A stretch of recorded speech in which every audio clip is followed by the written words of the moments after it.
graças a Deus, né? Você que entende o Deus que a gente fala, né? É. Você agora falando de Deus para ateu, tá bom. Não, ateu, mas ateu acredita, Mas ateu tem muita acredita. gente que fala assim, graças a Deus. eu- Exatamente, exato. É dessa Vai mesmo. com Deus. Ele é um Deus. É. Ele é um Deus. Bom. Não é isso? A Academia de Letras de Viçosa promove hoje, quinta-feira, 25 às 19h30, em sua sede provisória na rua Adesílio Bicalho, 294, bairro Santa Clara, a palestra do mês com o acadêmico Ernesto Ronquete. Ernesto é muito querido, tanto nessa cidade quanto nesta casa, por todos nós. Obrigado. Ele apresentará reflexão sobre a música. Hoje, sob a proteção divina, como sempre, vamos ouvir então o nosso queridíssimo e ilustre confrade. A noite é sua. Obrigado. Fale o que você sabe falar. Sim. Vou passar para vocês aqui esse texto aqui.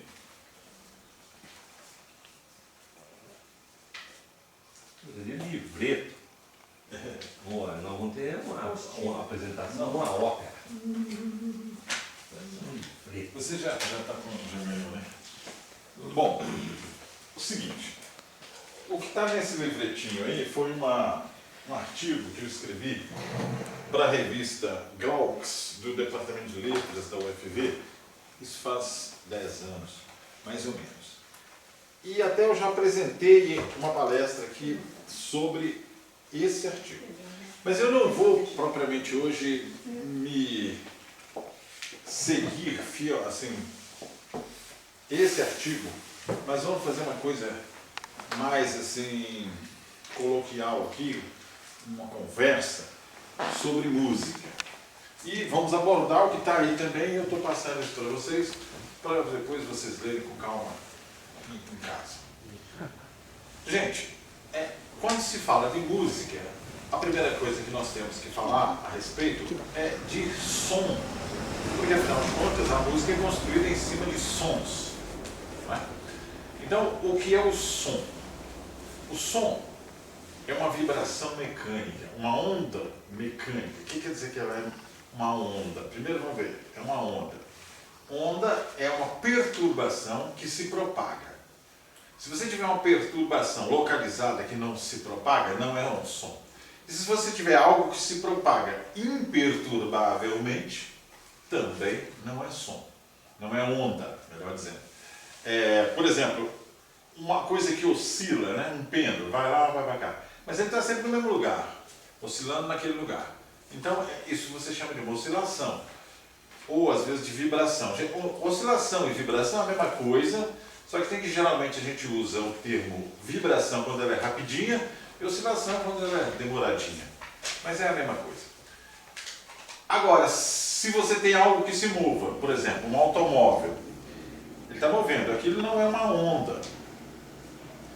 Agora, quando você tem uma alteração de uma situação e essa alteração não fica no lugar, aquilo é uma onda. Por exemplo, vou dar um exemplo de onda interessante. Você tem carros numa rua parados esperando o sinal abrir. Tem um sinal fechado, está aquele monte de carro lá esperando o sinal abrir. Quando o sinal abre, o primeiro carro começa a se deslocar. Um pouco depois, o segundo carro que está atrás dele vê que o primeiro deslocou, começa a se deslocar. Depois o terceiro que está atrás do segundo começa a se... Então, vai tendo uma perturbação.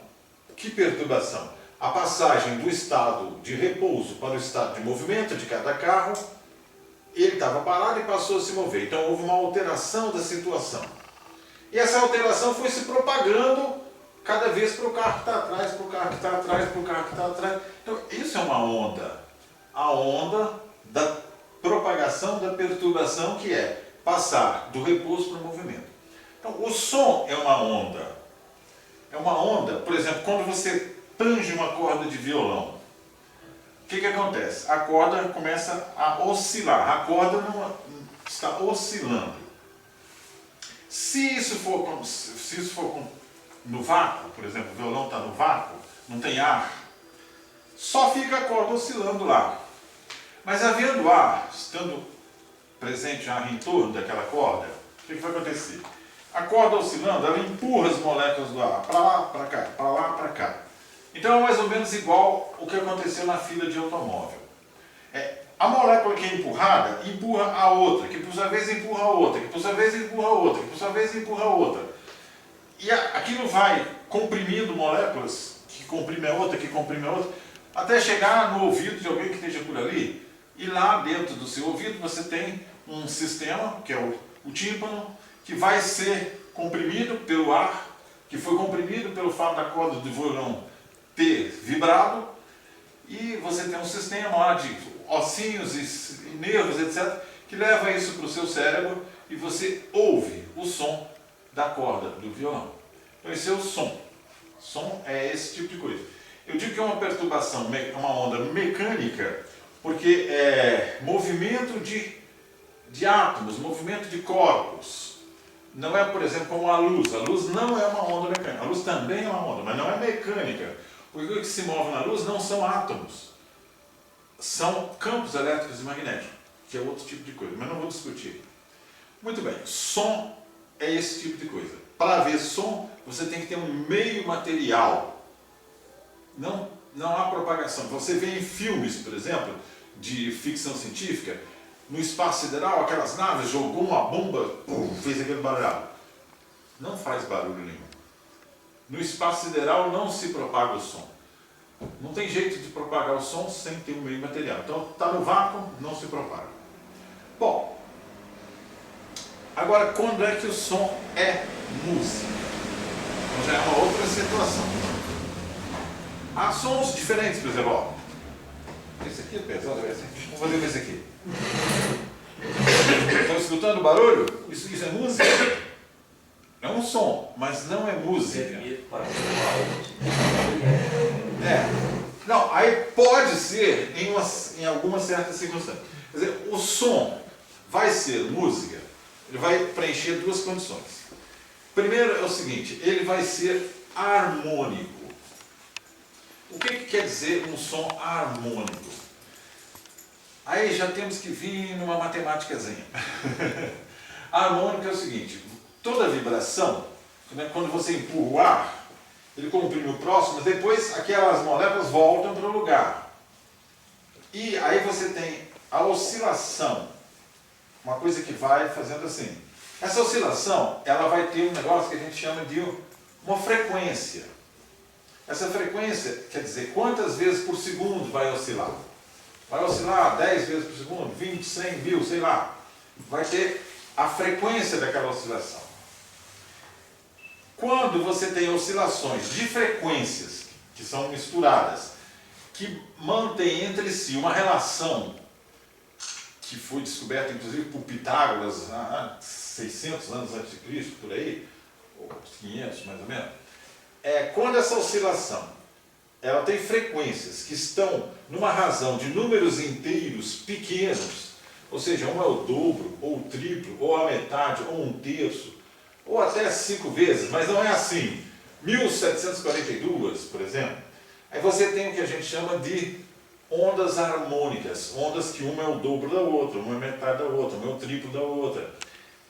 Quando você conjuga ondas harmônicas, aquilo é agradável ao ouvido. Então é um som musical. Os outros sons a gente chama de ruídos. Ruídos são sons não musicais. O que caracteriza o ruído? Que ele é uma superposição de frequências que não mantém entre si uma relação harmônica, uma relação de números pequenos de frequências, assim, dobro, triplo, desse jeito. Por exemplo, só para você ter uma ideia, você tem lá o teclado, aí você tem a oitava, né? De Dó até Dó. De Dó até Dó você tem uma relação de dobro, cada Dó é o dobro da frequência do anterior. Tá? Aí você tem, entre as notas, a relação, por exemplo, do sustenido, Dó, Dó sustenido, Ré, sustenido, não são tão pequenos os números assim, mas ainda são pequenos. É na base de 15 16 avos.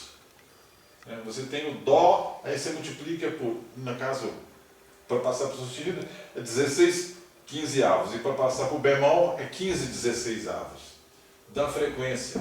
Aí você tem Dó, Dó sustenido, etc. Bom, isso é uma primeira característica da música, o fato de ser um som harmônico. E a segunda característica da música é o seguinte: cada som da música, a música não é um som só, por exemplo, mesmo que seja harmônico, você pega uma nota e toca aquela nota e fica só naquela nota e não sai dali. Né?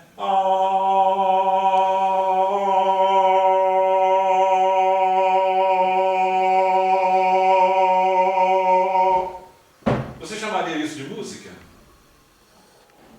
Dificilmente alguém ia achar, poxa, que música bacana, que legal, vamos gravar um CD com essa música. Porque a música não é.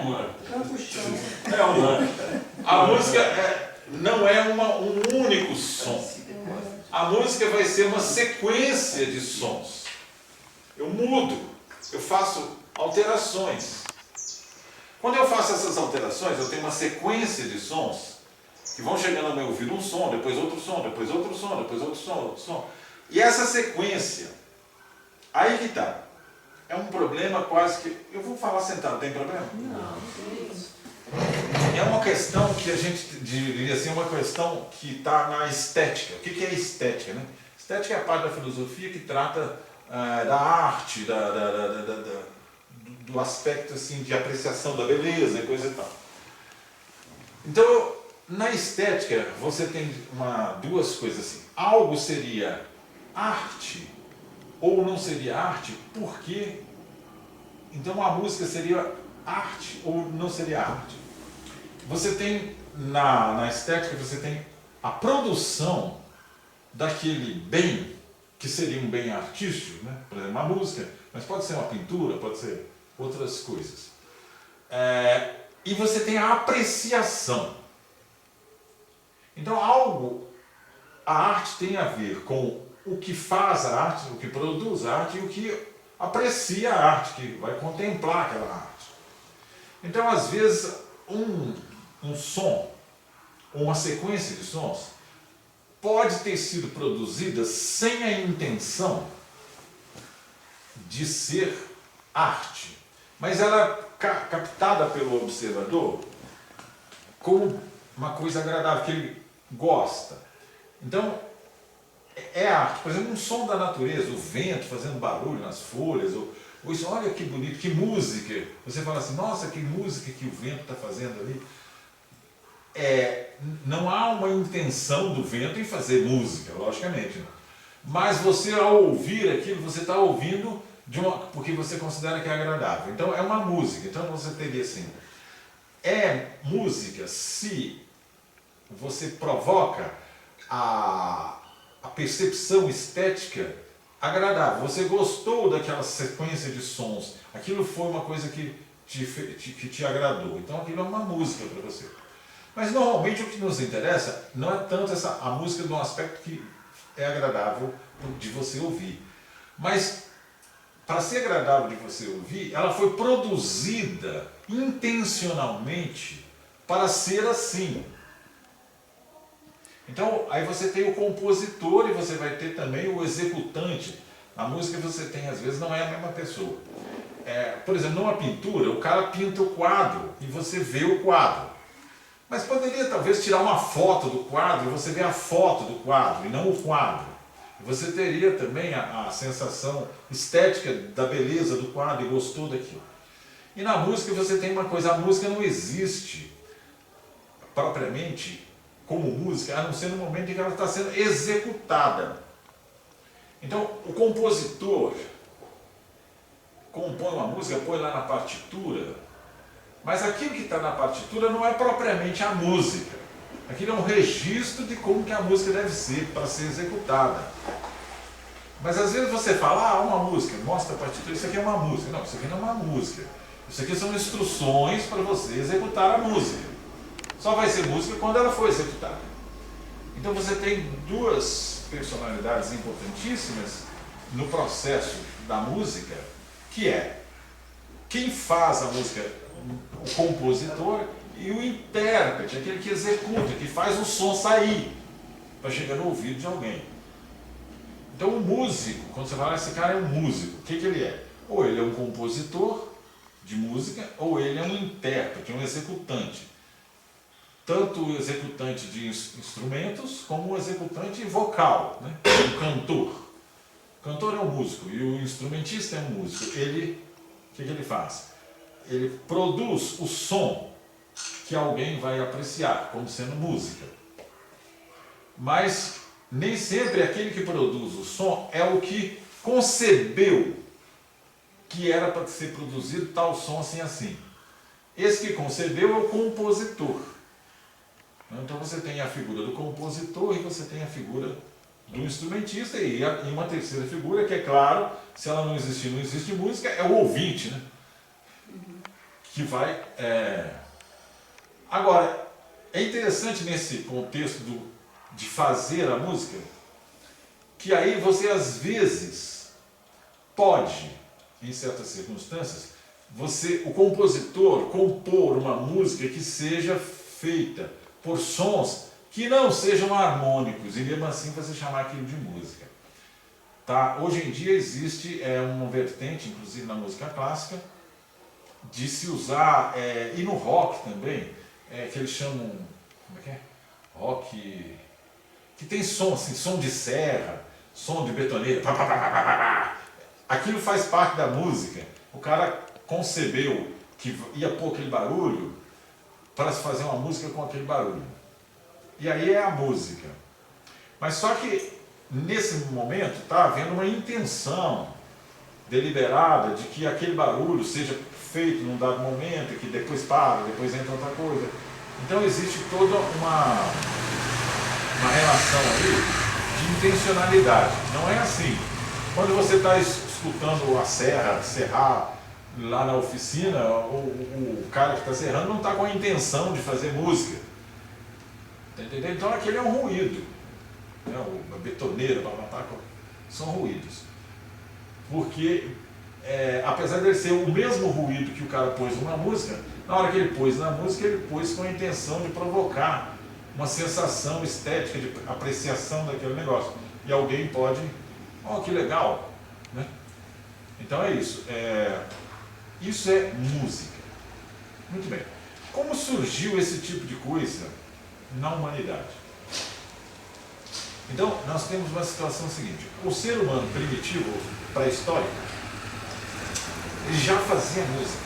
Existem escavações que mostram sepulturas em que o cara estava com uma flauta de osso, uma tíbia de uma coisa com os buraquinhos feitos artificialmente, não era natural do rosto ter aquele buraquinho. Então, daí os antropólogos chegam à conclusão que o homem primitivo fazia música. E nas pinturas rupestres existem figuras de pessoas dançando e com alguém tocando aquela flautinha ou alguma coisa que seria tipo como é que chama aquele negócio lá da Bahia? O berimbau, né? Uma corda estendida assim, igual arco e flecha, mas só que tem o arco e flecha, né? Fazer o barulho para poder produzir o som, não para lançar a flecha. Então o homem primitivo já fazia música.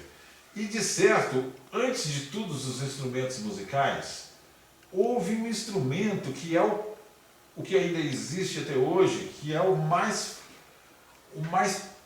perfeito instrumento musical e o mais usado. Né? O que vocês acham que seja? Não.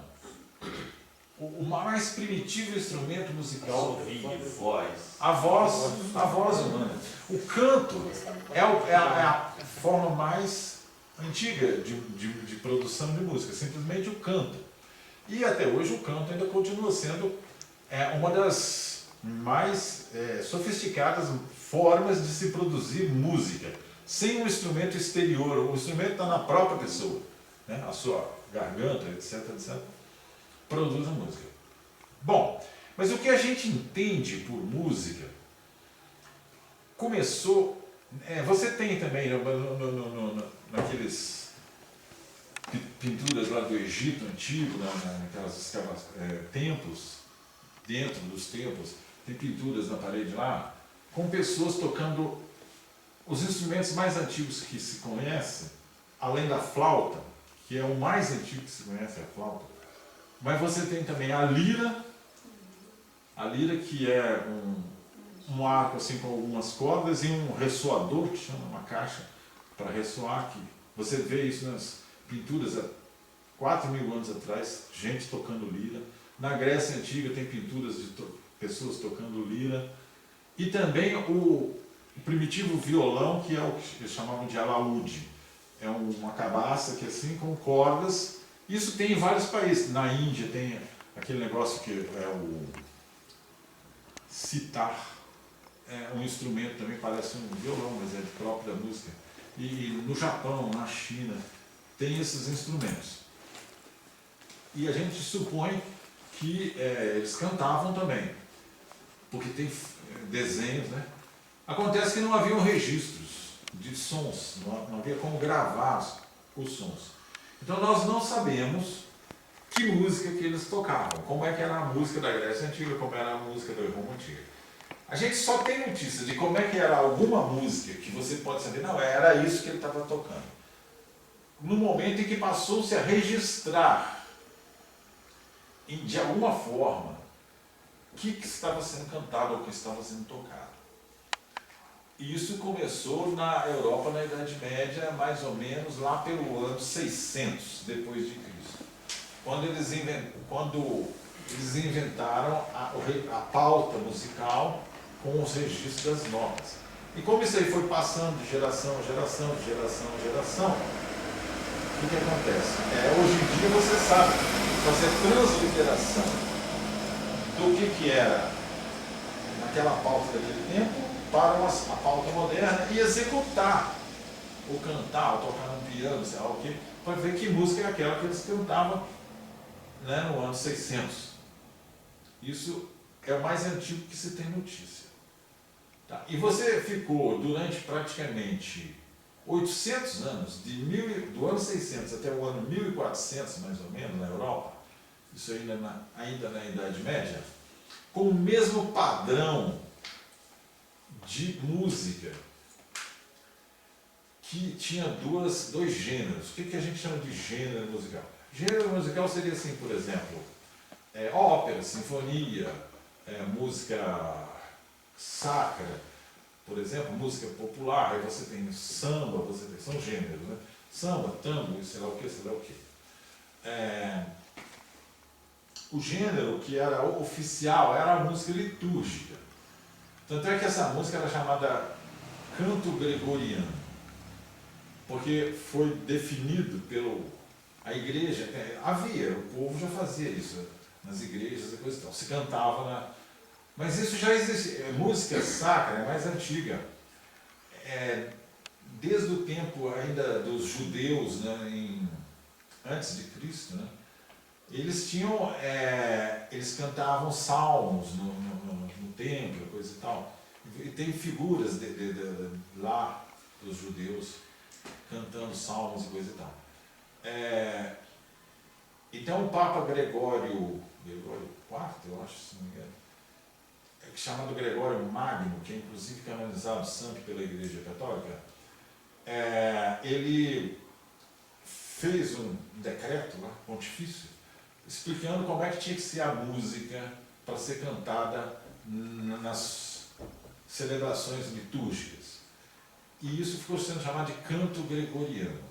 E o canto gregoriano, ou também chamado de cantochão, ele prevaleceu durante 800 anos na Europa, em todos os países, porque a igreja tinha um poder muito grande, né? Depois da queda do Império Romano, não depois da queda, quando Constantino oficializou o cristianismo, eles passaram de oprimidos para opressores, e aí dominou tudo, aquelas religiões pagãs foram extintas, né? E o cristianismo ficou sendo oficial, com Carlos Magno, tudo aquilo. E aí a música ficou sendo o canto gregoriano. E é uma música muito bonita, não sei se vocês já ouviram o canto gregoriano.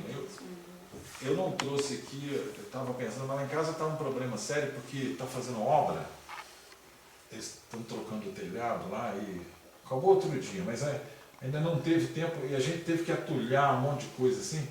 E só que o lugar que nós achamos para atulhar as coisas foi lá no meu escritório e tampou a frente das estantes todas, não tem jeito de pegar nada. Até que arrumo e põe as coisas de volta no lugar. Aí isso a gente vai ter que fazer nos fins de semana. Então não deu para eu pegar disco para trazer aqui para mostrar o que é um canto gregoriano, mas acho que vocês já ouviram o canto gregoriano. Ele é muito triste. Na verdade, nem todos são tristes, mas... A impressão que eu tenho é assim, eu acho tão triste, sabe? Deprimente o canto gregoriano. E uma das características do canto gregoriano é que ele é monofônico. O que significa isso? Todas as pessoas cantam a mesma melodia. O coro canta todo mundo igual. Ele é monofônico. Todo mundo canta a mesma coisa, com a mesma nota, com a mesma letra, com tudo igualzinho. Esse é o canto chamado monofônico. E é sempre coral, né? É coral. Sempre coral, não tem solo. Isso. Mais ou menos no ano 400, começou a surgir na Europa, eu vou falar quase que exclusivamente da chamada música ocidental, que foi desenvolvida na Europa e depois nas suas colônias, as Américas, né, coisa e tal. Existe a música indiana, a música árabe, a música chinesa, a música japonesa. Tá, mas isso é uma área disjunta, quer dizer, não tem nada a ver com a música ocidental e não tem muitos registros sobre... Eles não usavam pautas, era música passada de geração em geração. Quem tocava os instrumentos ensinava o outro a tocar, ensinava a música assim, por imitação, sem ter a pauta para ler e tocar. Então a gente não sabe muito, a gente sabe o que tem agora. Mais modernamente eles tocam umas coisas lá e isso já está colocado em partituras porque foi uma coisa ocidental que foi passada para eles. Mas eles mesmos não desenvolveram isso. Eu não vou falar a respeito disso, que também eu não entendo. De música chinesa, de música japonesa ou indiana, ou música árabe. Bom, lá pelo ano 400, o que aconteceu? Começou a surgir um movimento na Europa, não, mesmo antes, no século XIII, então é 1200, né? Que eles posteriormente chamaram de ars antiqua, quer dizer, arte antiga, que é a chamada polifonia. O que é a polifonia? A polifonia é o fato de que na música coral você tem vozes distintas, assim. O pessoal que canta mais agudo, mais ou menos, o que canta mais grave. E aí eles passaram a fazer a polifonia, ou seja, uma pequena alteração, um cantava uma nota, outro cantava outra nota. Então você tinha a linha melódica dos agudos, né? Só que mulher não cantava naquela época, não. Tinha que ser ou tudo homem, que eram sacerdotes, né? Geralmente, os monges. Obrigado. Eram monges. Mas aí o que eles passaram a fazer? Castrate. Isso foi mais tarde, mas o que eles passaram a fazer nas igrejas para você ter voz aguda, como se fosse voz de mulher? Usar meninos, crianças, mas homens. Achavam que não podia, mulher não podia. Aí os meninos cantavam as vozes agudas, porque eles tinham voz aguda, crianças. E homens tinham homens de voz mais ou menos e homens de voz mais grave. Aí você tinha as linhas melódicas paralelas, isso chamava polifonia. Mas ainda você tinha assim, nota em cima de nota, ou seja, um cantava uma nota diferente, mas ao mesmo tempo. Esse tocava uma nota, depois mudava para outra, depois mudava para outra. Não tinha assim, desencontro das notas. Havia, se você tocava alguma coisa mais rápida, todo mundo era mais rápido. Se era mais lento, todo mundo era mais lento. Só mudava a nota. Mais tarde surgiu a chamada ars nova. Nova para eles lá, né? aí já era no século XIV e no século XV. No século XV já era renascentista, mas vamos... A ars antiqua é do século XIII e a ars nova é do século XIV. Na ars nova eles já passaram a fazer a seguinte coisa: não apenas você tinha notas diferentes, assim, um cantava uma nota, outro outra nota, mas também velocidades diferentes. Um cantava devagarzinho, o outro cantava rapidinho. Aí você tinha melodias diferentes em paralelo. Essa era a ars nova. E outra coisa também importante é que começou a ser assimilado na música litúrgica as músicas populares. As músicas eram chamadas de profanas, né? Hoje em dia você fala assim, profanação, mas a palavra profana não tem esse significado de ser uma coisa que é diabólica, é pecado, coisa e tal. É apenas a música do povo que não era de igreja, que cantava nos bailes, por exemplo, coisa e tal. Aí essa era uma outra música que tinha um desenvolvimento paralelo, mas não estava regimentada, não tinha partitura, então você não sabe como é que era. O povo cantava lá. Aí quando a igreja começou a assimilar também em suas músicas sacras, né, músicas litúrgicas, melodias populares, mas logicamente a melodia era popular, mas o assunto, né, era um assunto religioso, né? Aí você teve essa intromissão do profano na música sacra. Aí você chegou à virada, que foi a música renascentista. Bom, nessa época ainda da ars nova, começou a surgir uma coisa que não tinha na Idade Média quase toda, que é a autoria. As músicas, os monges faziam as músicas, ninguém sabia qual era o autor. Era uma coisa, está feita para ser cantada na igreja, ele não queria saber, não importava quem era o autor. Só lá para o século XIV é que começou a ter autoria. Essa música é do fulano de tal, é ele que fez. O intérprete você não sabe, mas o compositor começou a ter autoria. Isso é uma coisa interessante. O mais antigo que se tem notícia é Perotinos, que chamava. Eles punham o nome em latim. Perotinos era italiano. E aí você tinha... Essa é uma missa composta pelo Perotinos. E aí chegou o Renascimento. O Renascimento fez uma revolução em todas as artes, inclusive na música. Aí no Renascimento você começou a ter registro de músicas populares, além das músicas sacras. Continuou a ter música sacra, que mesmo no Renascimento, apesar de ter tido uma grande revolução, a igreja ainda era poderosíssima. E aí começou a ter música popular, música que era composta para execução não na igreja, não numa liturgia, mas, por exemplo, num baile, ou sei lá, num espetáculo teatral, em que as pessoas iam fazer uma peça de teatro e tinha um acompanhamento musical. Ou danças, né? Ia ter um festival, o pessoal ia dançar, então tinha uma música para ser dançada. Isso, a música renascentista, ela ficou durante uns 200 anos, o século XV e o século XVI. Nessa período todo,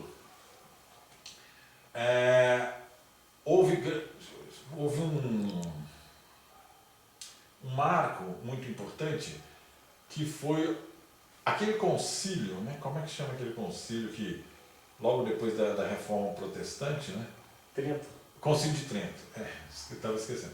O Concílio de Trento, ele fez o seguinte: ainda vigorava a lei gregoriana, do canto gregoriano. Mas, o que aconteceu? O Concílio de Trento, houve a Reforma Protestante, e a igreja percebeu o seguinte: bom, nós estamos perdendo freguesia, nós temos que maneirar aqui, modernizar um pouquinho as nossas coisas aqui, porque senão não vai dar certo. Igual o João 23, quando passou a missa portuguesa. A missa era em latim. Quando eu era criança, a missa era em latim. Não tinha outro jeito. E ninguém entendia nada, e os padres não estavam nem aí, o padre ficava de costas para o povo lá, e você está rezando, os fiéis rezando o texto e o padre rezando a missa, coisas que não tinha a ver nada uma com a outra, você está entendendo? A pessoa ia na missa e rezava terço. Poxa, mas a missa é uma coisa, que tem uma liturgia, que tem aquelas palavras que são ditas, mas tudo dito em latim, ninguém sabia nada de nada. Não sabia o que estava acontecendo. Bom, aí o João 23 fala, vamos pôr a missa em português. Mas, em português não, na língua de cada país, né? Em vernáculo, como se diz. No Concílio de Trento aconteceu a mesma coisa, a igreja maneirou. Disse, bom, então vamos fazer aqui, vamos admitir a polifonia como sendo regimental. Pode, é autorizado. Então, no momento em que autorizou a polifonia dentro da liturgia, aí começou a ter, aí você teve uma explosão de composições, de compositores para fazer música. Né? Isso era na verdade, por que os compositores faziam muita música para a igreja? Sabe por quê? Porque era assim que eles ganhavam dinheiro. A igreja pagava para poder fazer peças para uma festa, tal assim. E também você tinha assim, vai ter a festa de São João na igreja, tal assim. Contrata compositor para fazer a música para acompanhar aquela festa. Cada ocasião que ia ter cada coisa, era uma música nova, que era composta para aquela ocasião. Então, com isso, o compositor tinha um meio de vida.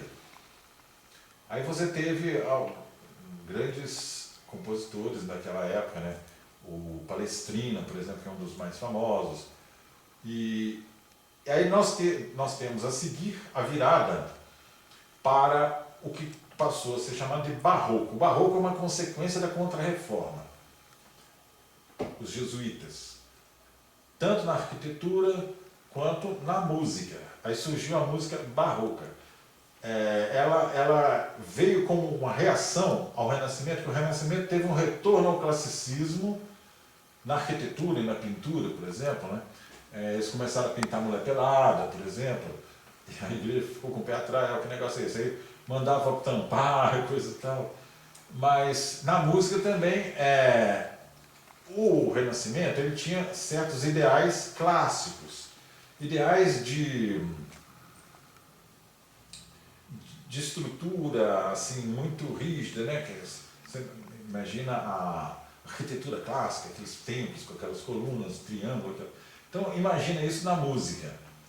Agora, a arquitetura barroca, como é que é a arquitetura barroca? Ela já é cheia de floreados, o rococó já é um barroco tardio, mas assim, é toda mais enfeitada, mais exuberante.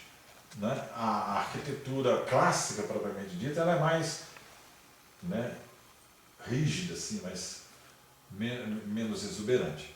E o barroco passou a ser exuberante. E a música também, em consequência, passou a adquirir essa exuberância barroca, e você passou a ter a música barroca. A música barroca perdurou desde mais ou menos 1600 até 1750.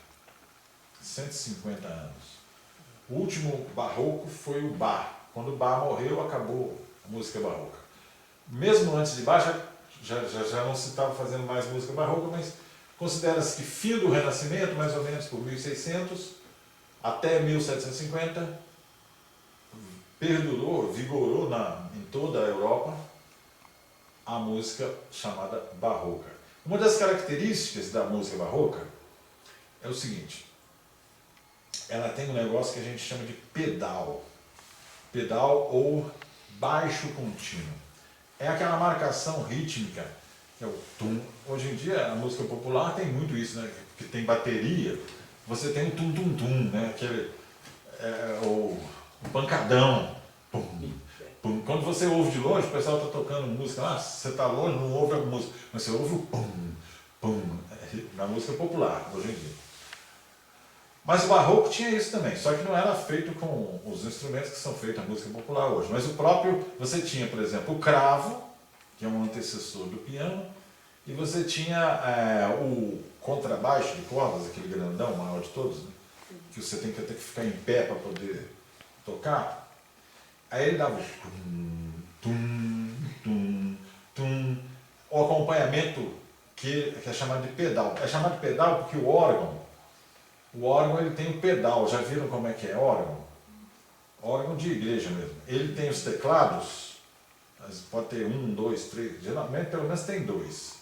Ou 3, ou 4, ou 5, dependendo do caso. Aquele eles chamam de manuais. Manuais é porque toca com a mão. E tem o teclado do pedal, não é igual o pedal de piano que só tem freio, acelerador, freio e embreagem, não. O piano tem 3 pedais. Mas o órgão tem um teclado cheio de notas, pode ser tocado com o pé.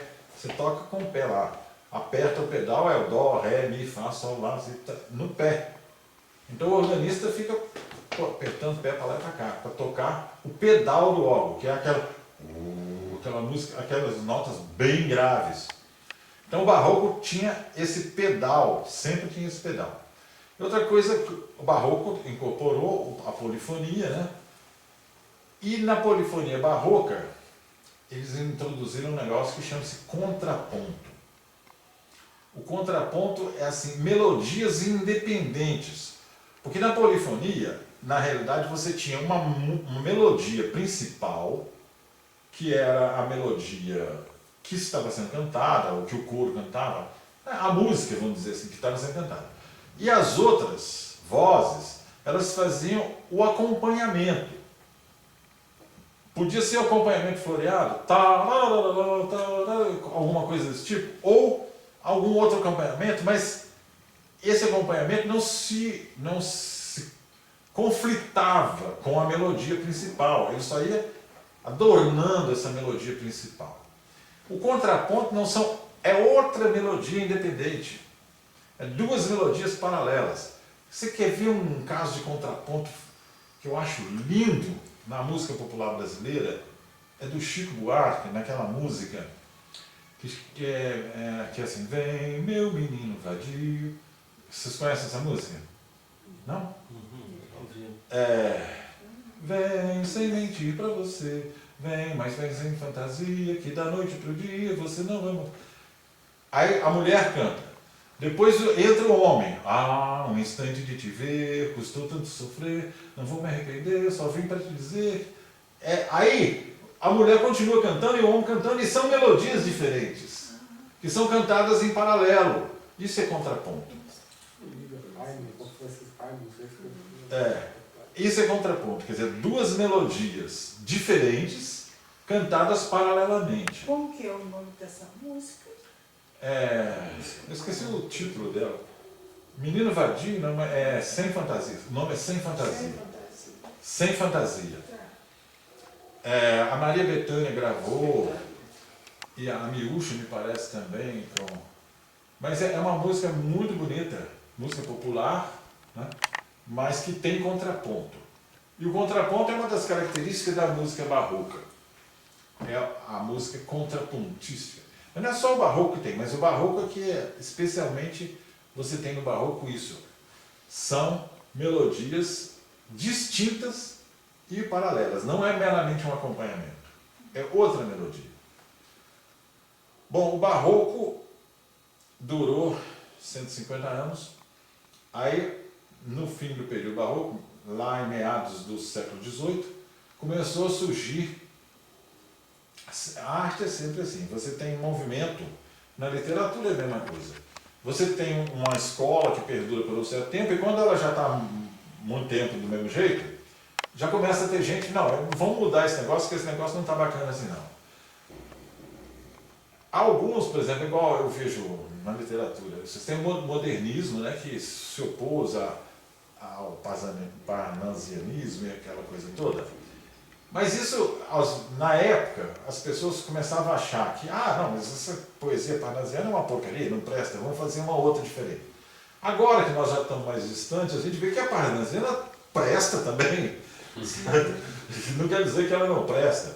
Da mesma maneira que logo que surgiu a oposição ao barroco, que foi chamado na música o classicismo, ou a música clássica propriamente dita, chamada de clássica como época, né? Estilo clássico da música, eles começaram a considerar que o barroco era uma porcaria. Mas hoje em dia você vendo a distância, você vê, não, mas também é bom.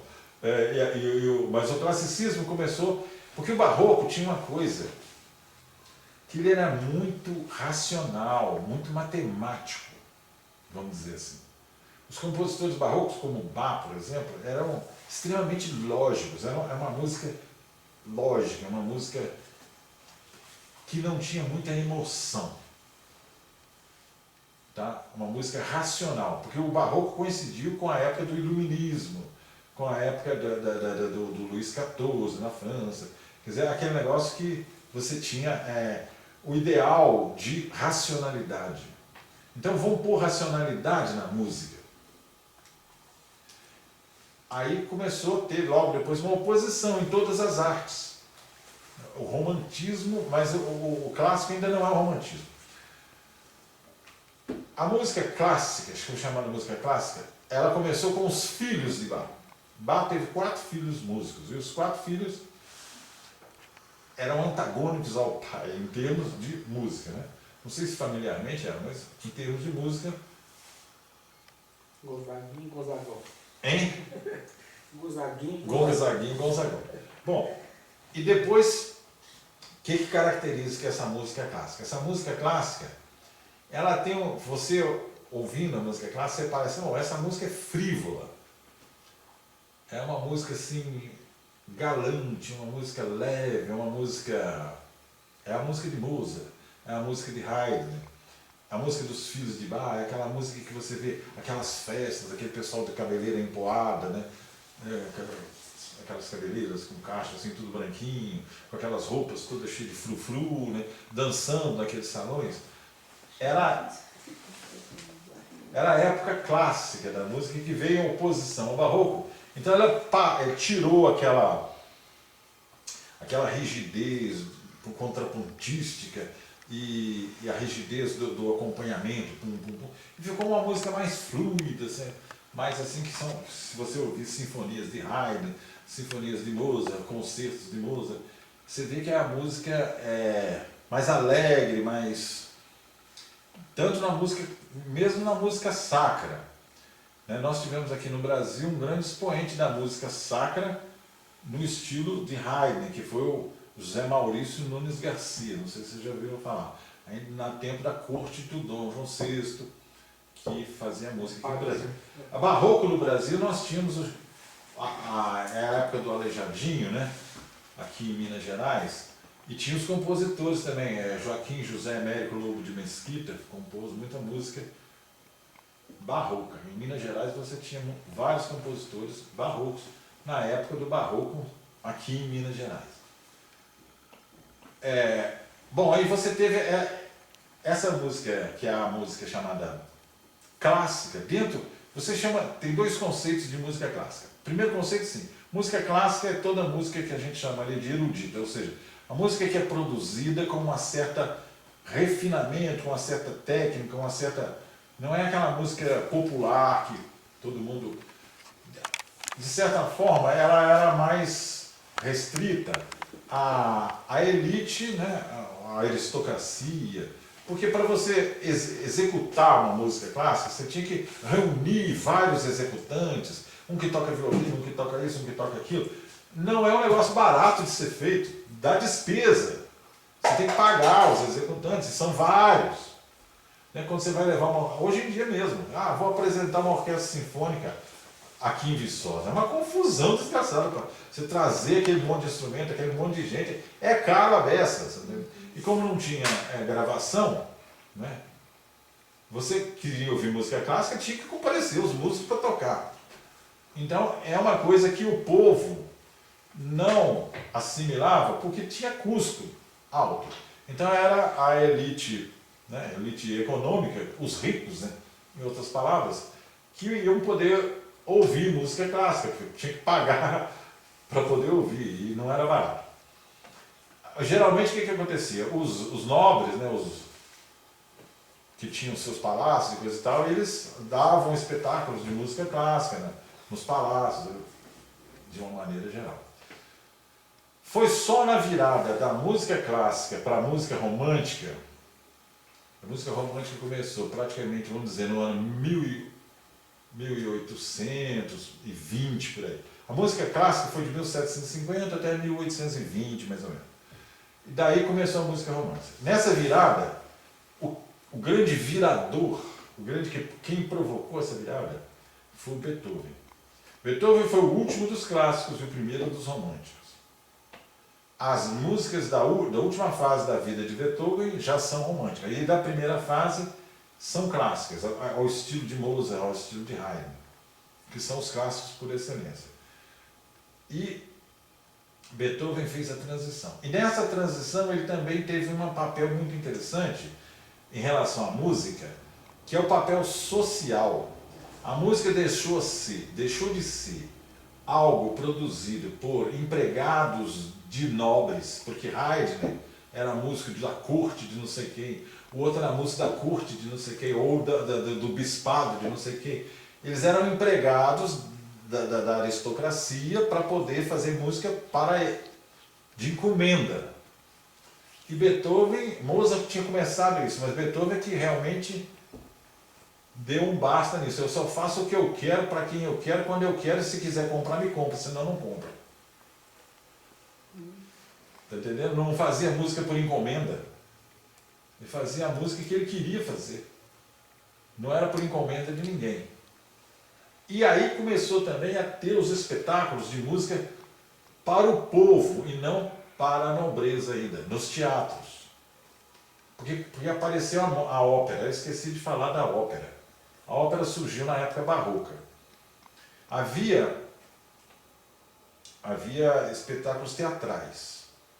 E os espetáculos teatrais, às vezes, eram acompanhados por música. Mas era uma música que fazia apenas um acompanhamento enquanto o pessoal estava representando. Até que começou a surgir a ideia de que a pessoa que estava representando, representava cantando. Quer dizer, o enredo era cantado. O enredo teatral era feito através de canto. Daí surgiu a ópera. A primeira ópera, que se considera a primeira ópera, foi chamada Orfeu, de Monteverdi, mais ou menos em 1600 e pouquinho. Essa ópera foi a primeira peça teatral cantada. 1607, tá aí. Então, esse é o Orfeu do Monteverdi, italiano. A ópera surgiu na Itália. E a ópera também criou o público de ópera. E não apenas para nobres, mas eles construíram teatros de ópera. Que eram teatros, como já havia teatros, mas só que tem que os teatros de ópera passaram a ter um lugar em que ficava a orquestra, na frente do palco, embaixo assim. Você tem o palco, onde o pessoal representa, né? Você tem a plateia, tem aqueles camarotes e coisa e tal, mas abaixo do palco e antes da plateia, surgiu um lugar para ficar a orquestra mais baixa, assim, para não atrapalhar a visão da representação da peça, e logo na frente para o som ser ouvido por todo mundo, porque não tinha caixa de som, nem microfone, nem nada disso. Né? Então o teatro de ópera é o teatro que tinha aquele lugar para ficar a orquestra ali. Foi construído o teatro com esse lugar. O primeiro foi em Veneza. E aí a ópera já saiu do círculo dos palácios, mesmo que os nobres fossem assistir, lá nos camarotes e coisa e tal, mas era um negócio público, qualquer um que pagasse ingresso entrava, lá, mesmo que fosse lá na plateia embaixo, mas não era patrocinado pelos nobres. Daí começou também a ter os concertos, simplesmente de apresentações de orquestra sem o teatro. Aí a orquestra passava para cima, né, onde fica o teatro, punha a orquestra executava peças para o pessoal ouvir. Era o que a gente chama de concerto, um concerto de música clássica. Geralmente durava umas 2 horas, eram apresentadas várias peças, a pessoa pagava ingressos, os músicos recebiam em função dos ingressos que eram pagos. E aí os compositores compunham para ser coisas apresentadas. Mas tem um negócio interessante. Hoje em dia, compositor, sabe onde que compositor ganha dinheiro hoje em dia? Compositor de música clássica que eu estou falando. Em trilha sonora de filme. É lá que eles ganham dinheiro. Mas naquela época não tinha filme, né? Eles ganhavam dinheiro nas apresentações, mas eles tinham uma outra fonte de renda muito interessante que não se percebe como que os compositores ganhavam dinheiro.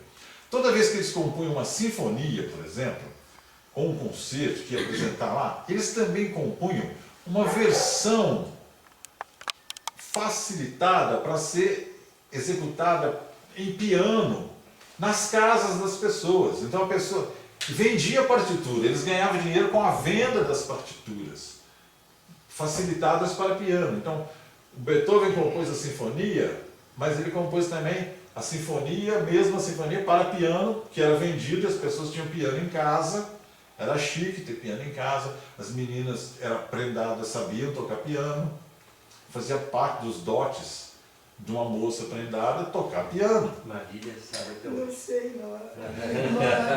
Não, mas isso era um fato. Hoje, até pouco, no século, no nosso século XX aqui, que é, nós aqui somos do século XX, ele já é século XXI.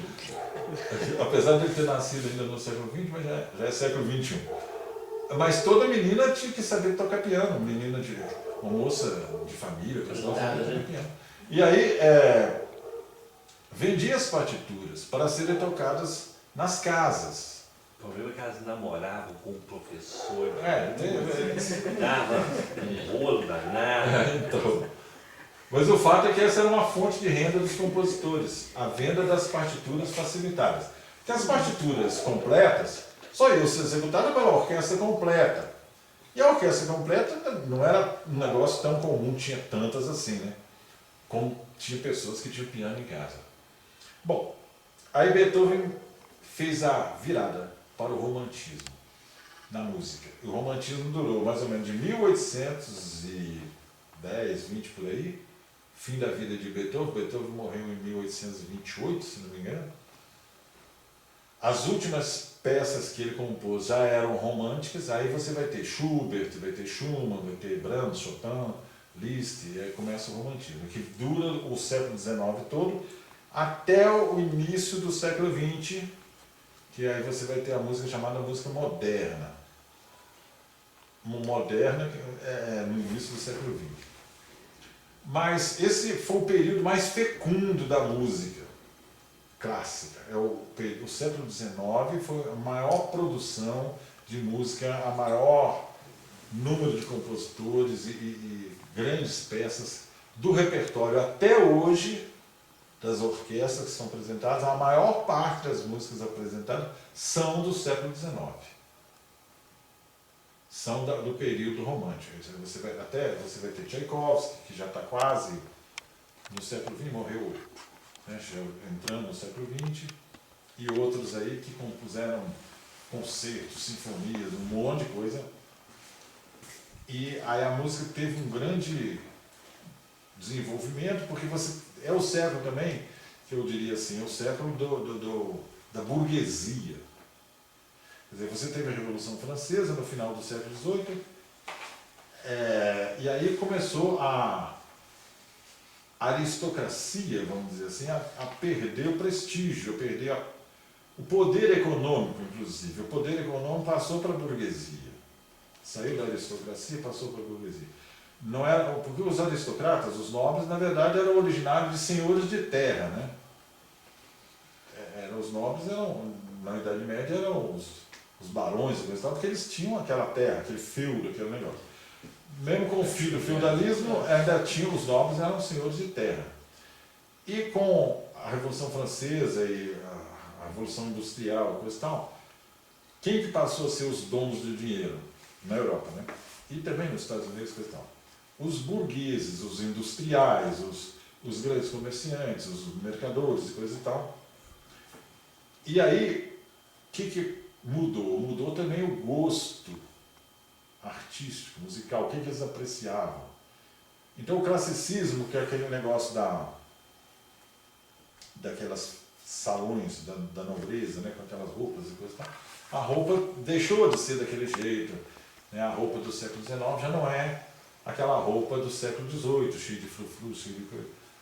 Nem usava mais aquelas cabeleireiras brancas com, chama empoadas. O pessoal usava empoadas porque tinha pó, por isso chama empoadas, para ficar branquinho. Como você usa até hoje? Como eu uso também. E você também. Cabeleira empoada. Mas aí é o seguinte, o romantismo, o que caracteriza a música romântica? A música romântica, ela tem uma liberdade de expressão e uma expressão mais emotiva.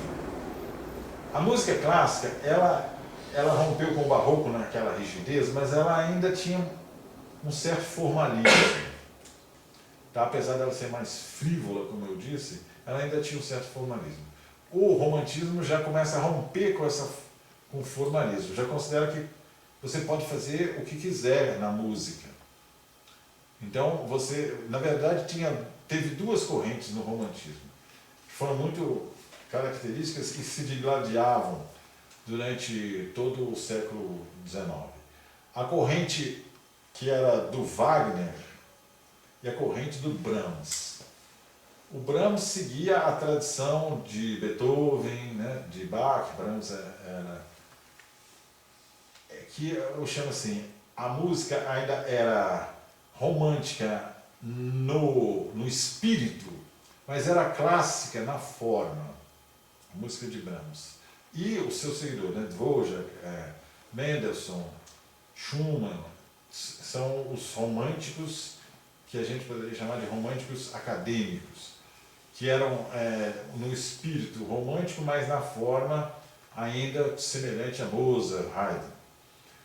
Agora, tinha os românticos mais avançados, digamos assim, que era Liszt, Berlioz, Wagner, Smetana, Richard Strauss, que esses eram realmente livres de toda e qualquer forma do classicismo. Romperam, inclusive, não só no espírito, mas na forma, em relação ao classicismo. Houve, então, essa briga entre esses dois linhas, mas todas as duas são consideradas românticas. E todas as duas, na minha opinião, têm as suas qualidades e são bonitas. Você ouvir música de Wagner é uma beleza, mas música de Brahms também é uma beleza. Só que a música de Brahms, ela de certa forma é mais, como é que eu vou dizer, mais áspera. Para você apreciar Brahms, você já tem que ter uma cultura musical, estar acostumado a escutar música clássica bastante para apreciar Brahms. E o Wagner é mais palatável para quem não está, né? O Strauss da valsa, né? Você ouve aquela música, oh, que legal, que agradável, etc. E tinha uns que era misturado, nem tanto de um, nem tanto do outro, um pouquinho de cada um, como é o caso do Tchaikovsky, por exemplo, que realmente fez muito sucesso, mas ele era... Interessante que Tchaikovsky fez muito sucesso na Rússia e nos Estados Unidos. Mas ele não fez muito sucesso, por exemplo, na Alemanha e na França. O pessoal achava que o Tchaikovsky era um músico assim, de segunda categoria, de certa forma. Mas não é. As sinfonias de Tchaikovsky, isso porque ele compôs balés, e o pessoal achava que balé era uma música mais assim, vamos dizer assim, hoje em dia, você comparar uma MPB com o sertanejo universitário. É diferente, né? MPB, o que? Chico Buarque, essa coisa, sertanejo universitário. Então, o Tchaikovsky era o tipo sertanejo universitário, enquanto que o Brahms era o MPB. Só para vocês terem uma ideia do que significava no século XIX. A apreciação que os franceses, os alemães tinham, e os ingleses também tinham a respeito. Agora, o americano para os europeus era, esse pessoal aí não tem cultura, esse pessoal aí é americano, gente de segunda categoria, né? Não tem finesse, os norte-americanos. Então gosta de Tchaikovsky. Quando fosse assim, gosta de sertanejo universitário, a gente não tem gosto musical, não sei o quê. Mas hoje em dia, você está numa perspectiva mais distante, você vê que Tchaikovsky realmente tem muito mérito musical. Não é assim. E aí, já estamos chegando no século XX, começou a surgir a reação contra o romantismo. Né? É o caso, o realismo na literatura e coisa e tal. Mais ou menos semelhante. Então você começa com quem? Com Stravinsky, você começa com Debussy, por exemplo, você começa com esses na virada. O Stravinsky fazia balés também, né? Mas os balés de Stravinsky eram muito diferentes dos balés de Tchaikovsky. E causou o primeiro balé de Stravinsky, que é o Pássaro de Fogo, ainda era um balé mais ou menos o estilo do século XIX. Mas com a sagração da primavera, ele rompeu de uma maneira gritante e foi escandaloso. Assim, a crítica, né, não gostou nem um pouquinho. Depois o pessoal acabou gostando. Né? Porque aquela música, não sei se vocês já viram, música de Stravinsky, é aquela música que Vila Lobos. tá entendendo? É Vila Lobos. Vila Lobos é dessa linha. É a música moderna. Hoje em dia tem alguns, não sei se você. Aí já é a chamada música de vanguarda, é a pós-moderna. Né? A música de vanguarda, pós-moderna. Não sei se vocês já viram falar do Stockhausen. Já viram? E tem o Cage também, Cage americano. O Stockhausen, ele não é alemão, não, mas é lá, eu não sei se é austríaco. Que é esses compositores? O Cage, por exemplo, ele tem uma música para piano, chama-se 4 minutos de silêncio. Tem uma pauta, o pianista chega, abre o piano, faz a reverência para a trás, senta, se ajeita, abre a partitura, põe a mão no joelho aqui assim, fica 4 minutos sem fazer nada. Depois ele levanta e agradece, acabou de tocar.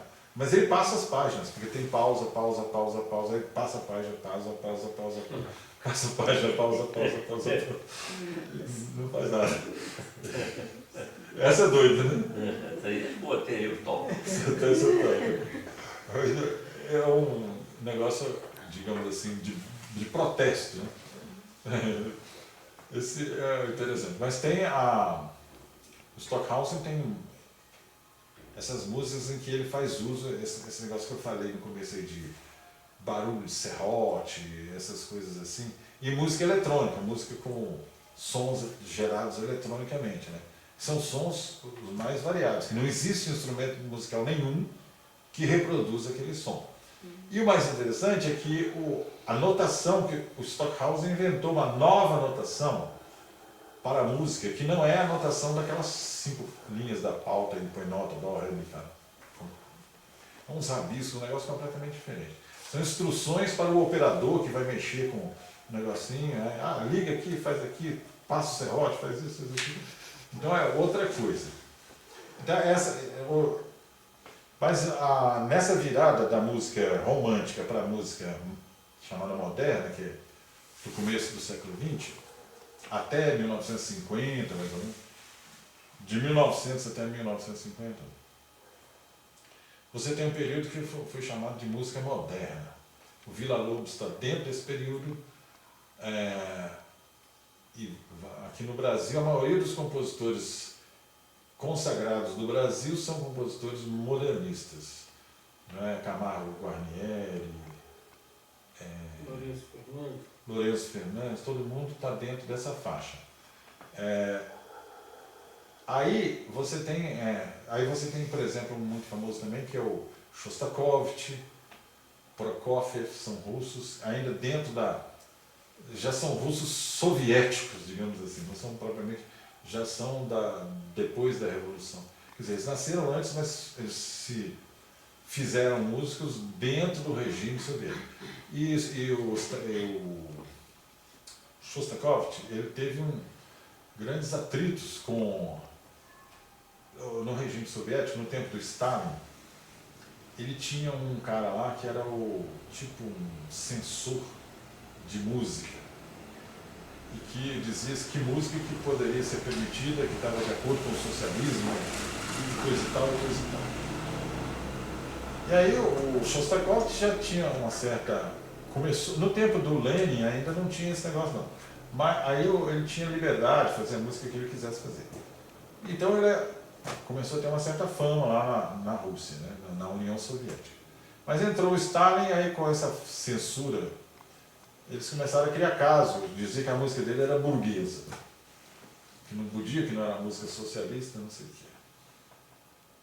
Aí, como ele tinha que sobreviver, ele não estava querendo ir para os campos de concentração, coisa e tal, lá para a Sibéria, sei lá, eu falei assim, esse Stalin aí não é bom, se eu não fizer o que ele quer, ele vai me mandar. Ou ele matava todo mundo também, a 3x2, né? Aí ele começou a pôr música do jeito que eles achavam que devia ser, música socialista. Aí ele fez uma sinfonia muito famosa, ele tem 15 sinfonias.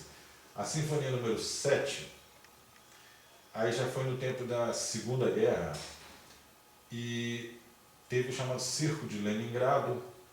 Aí ele fez uma sinfonia a respeito da resistência do povo lá de Leningrado ao cerco dos nazistas. E devido a esse, né, que o nazismo está sendo muito execrado nos Estados Unidos e coisa e tal, essa sinfonia ficou muito famosa. Mas ela é uma sinfonia muito bacana mesmo, mas ela ganhou uma fama muito grande por causa da conjuntura política em que ela foi composta.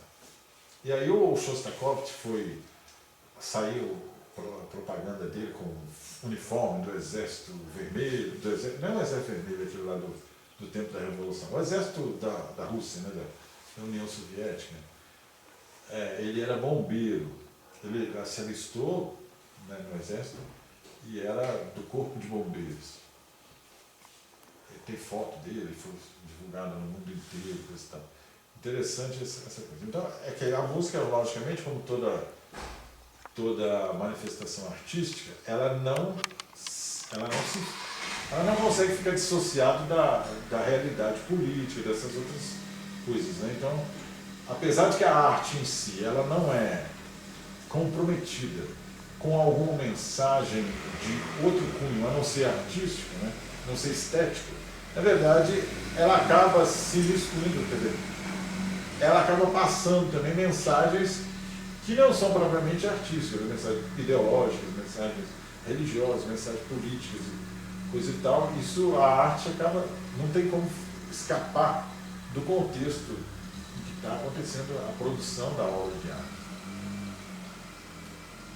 Bom, é isso que eu queria dar uma ideia para vocês a respeito de música. Tem várias outras coisas que poderiam ser abordadas, mas aí a gente ficaria muitas horas. Por exemplo, formas musicais, como é que são as formas musicais, né? O que é um rondó, o que é uma forma de sonata, o que é uma abertura, o que é um primeiro movimento de sinfonia, o que é um segundo movimento de sinfonia, como é que é. Mas aí nós teríamos que ter um tempo enorme para poder... Então, É a segunda parte, né? A segunda parte. Podíamos fazer numa segunda fala sua, como é que fala isso? Ilustrações também, né? Pois eu vou trazer, eu tenho gravações de discos. E aí a gente convida um público amante da cultura também para assistir já. Isso, eu poderia, né? porque hoje eu falei, nesse negocinho que eu passei para vocês, é o que eu falei na outra palestra que eu dei há 10 anos atrás, não é? Como está? Aqui nessa mesma sala. Sempre atual. Aí, né, que está nesse livrinho aí, Sempre atual e agradável, né? sobre a relação da música com a literatura. E hoje eu preferi abordar mais a parte histórica do desenvolvimento da música, a música clássica, né? Ao longo de todo esse período da humanidade. E vai continuar para o futuro, não sei como, mas a música não vai sumir. Com ilustração um tempo E uma maior coisa- também, não é isso? Não, pode ir. Não, Uma Porque... coisa que você não passou, né, da história Sim, pode falar. Você falou da música do concerto, da ópera e tal, mas, por exemplo, a música hoje popular, cantada, como é que surgiu isso? Essa música popular, ela é um fenômeno típico do século XX, do finzinho do século XIX para o século XX. Aí, em cada país, surgiu de uma maneira diferente, mas ela é uma coisa que surgiu principalmente nos Estados Unidos e no Brasil depois.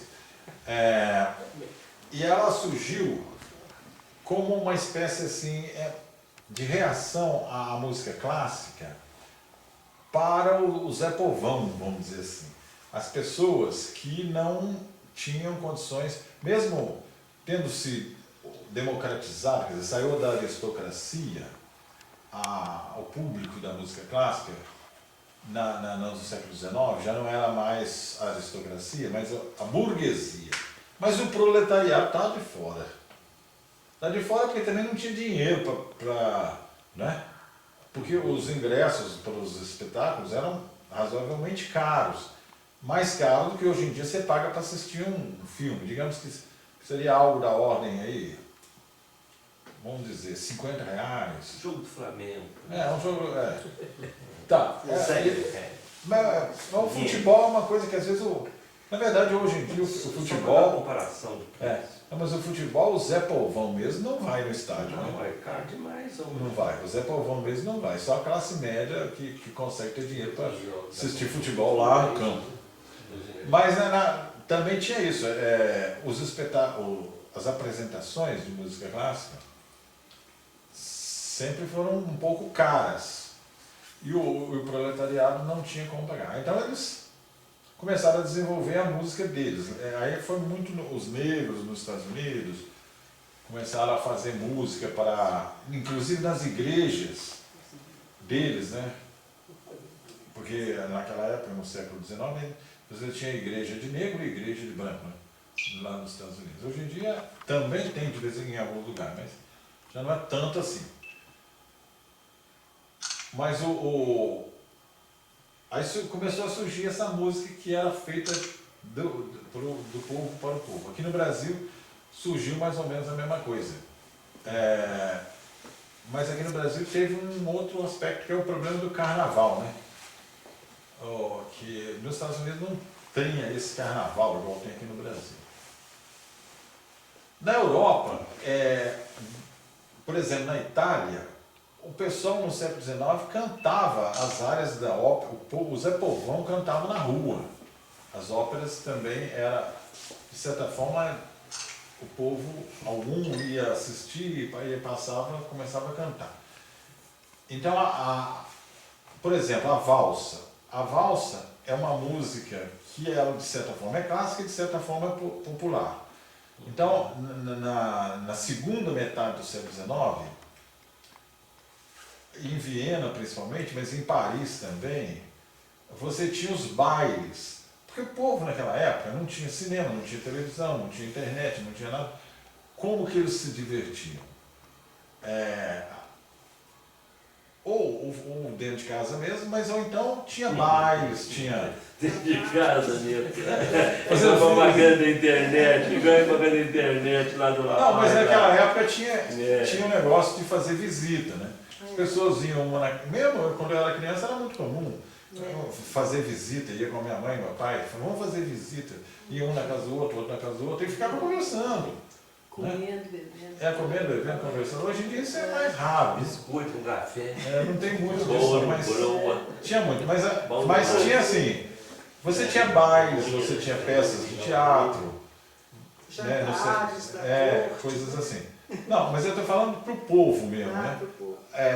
Não para a aristocracia. Aí eles tinham assim, aí em Viena você tinha os bailes. Os bailes, o que dançavam? Começou no tempo do classicismo, era o minueto, era aquelas danças que a gente vê no cinema, né? Tudo com aquelas pessoas cheias daquela roupa. A valsa já foi mais ou menos estilo o funk hoje, não é? A valsa já foi uma popularização, quer dizer, já foi uma coisa para ser dançada em bailes, não chegam a ser proletários, mas bailes da classe média, assim, não era da aristocracia. Mas parece que eu tenho uma ideia de que a valsa ela seria considerada profana, ou seria considerada erótica, ou algo Exatamente. assim, não é? A valsa, quando começou, havia grande resistência dos conservadores, assim, contra uma dança tão Agarrada. tão erótica, tão não sei o quê. Eu acostumar com quadrilha, né? Aí chega depois e a rocha. Aí no século XX começou a música. Ainda tinha que ser de longe. A valsa era. Agora me fala sobre outra coisa, sou um perguntador. Vivaldi é de que período? Vivaldi é barroco. Vivaldi é barroco. Na Itália. Contemporâneo de Bach. Ele nasceu em 1685, se não me engano. Então, a maior parte da composição dele foi no 1700 e poucos, né? Logo no comecinho do século XVIII, que ele fez a maior parte das suas obras. Ele era padre e ele As era... quatro estações As quatro de Vivaldi, estações. que é uma famosa dele, são lindas, né? São lindas. A música é linda. Então, o Vivaldi é o seguinte, ele era padre e era capelão de um colégio, de um asilo de... Como é que a gente chamava? Tinha isso aqui no Brasil também. Convento.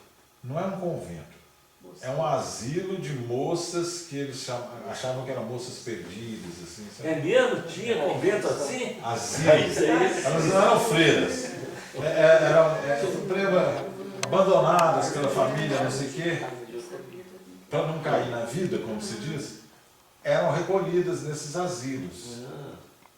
Tinha esses asilos.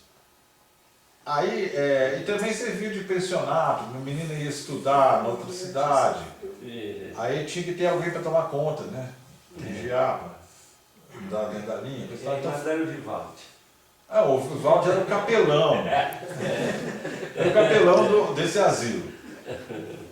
E ele dispunha, vamos dizer assim, daquelas moças que eram moças prendadas, educadas. Então, ele fazia com elas coral e orquestra. Elas aprendiam a tocar violino, aprendiam a tocar aquelas coisas todas, e ele compunha músicas para essas meninas executarem. Ele tinha essa massa de manobra, vamos dizer assim, musical. Não sei se tinha outras coisas, mas era musical. Tinha. Aí ele era padre, capelão do asilo. Ele compôs, ele é um dos compositores mais prolíficos. Ele compôs centenas de concertos, 400 e tantos. Muito concerto. Eu só consigo ouvir música clássica com os olhos fechados. É uma boa pedida. Olha, eu achava Bach, assim, pesadíssimo. Um dia, estava vendo há pouco tempo uma peça lá de Bach, eu estava deitada no sofá e fechei meus olhos. Quanta coisa bonita que eu encontrei na música dele. Aí que eu pude, sabe, perceber um instrumento, depois o outro. Aí eu via aquela harmonia. Foi só com os olhos fechados que eu percebi isso. Se eu estivesse olhando para a televisão com os olhos abertos, eu não perceberia nunca. Sabe? E como que ele foi num crescendo, assim, ele veio com aquela melodia, daí a pouco, sabe, ela repetiu, mas noutra escala, daqui a pouco. Mas, sabe, eu dancei com aquela música. Eu chamo isso achei de lindíssimo. escutar música e não ouvir música. Com olhos fechados. Se eu ficar com Ficar os olhos prestando atenção abertos, em tudinho que está acontecendo na música. Sem eu fazer mais nada. não percebo, não pode fazer mais nada. Clássica não. Não é assim, você está fazendo um treco e põe aquela música lá para ficar de pano de fundo. Não, você para de fazer tudo e fica escutando a música com atenção.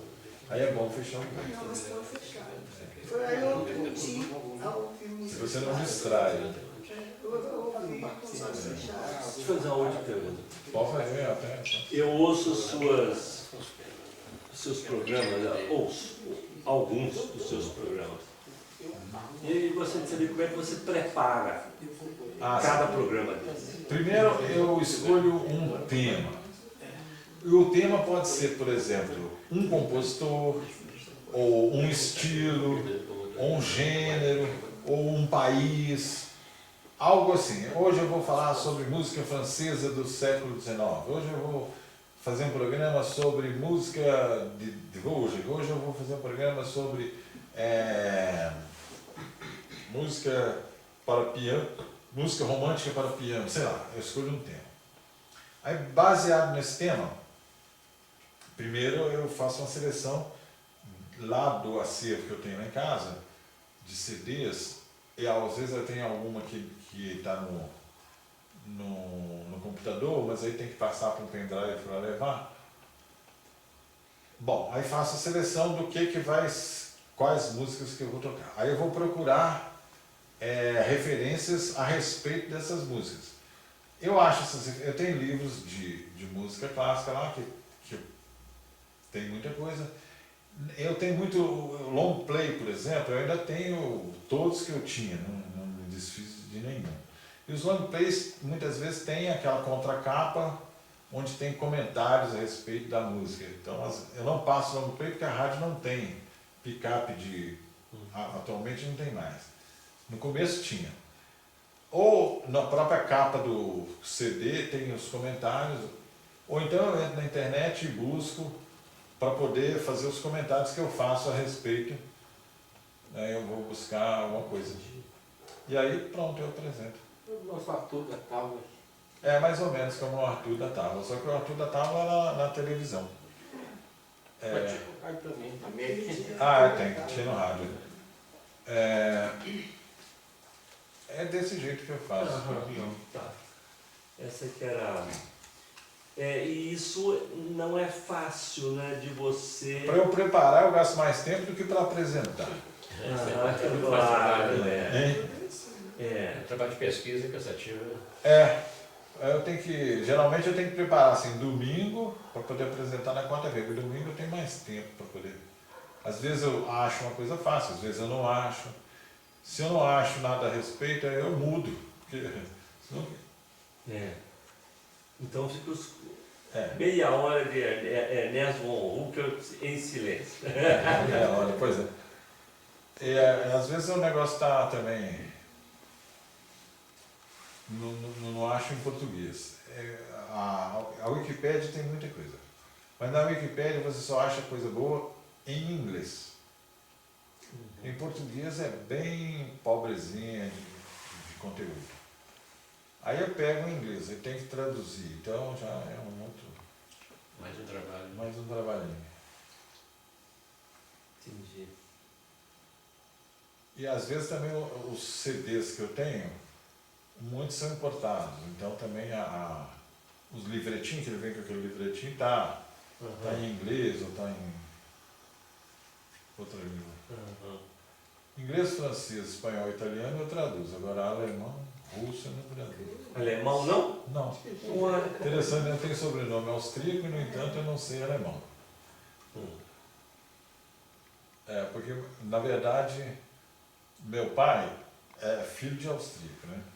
Mas o pai dele morreu, ele tinha 8 anos.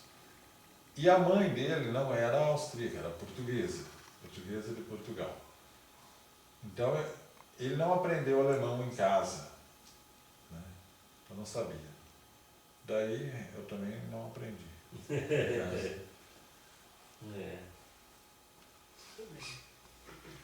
Então é isso. Quero saber. Parabéns. Obrigado. Uma aula bonita, realmente. Agora, depois eu vou o Anderson está com a mão até cansada de segurar a câmera, né? Mas depois eu vou colocar no YouTube, quem quiser assistir. Ótimo. Seu programa é que hora? Quarta-feira de 8 às 10 da noite, são 2 horas. Universitário. Universitário FM. Quarta-feira, é no dia do jogo. Quem não gosta de futebol, né, pode apreciar bem, né? Tá sem flash, não precisa não. Não, fica melhor assim.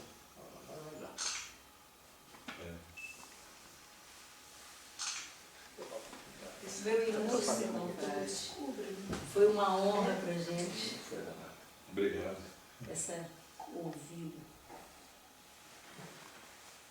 A próxima, Ernesto, então você podia fazer Continuação? continuação, não é? É. Vocês concordam? Mas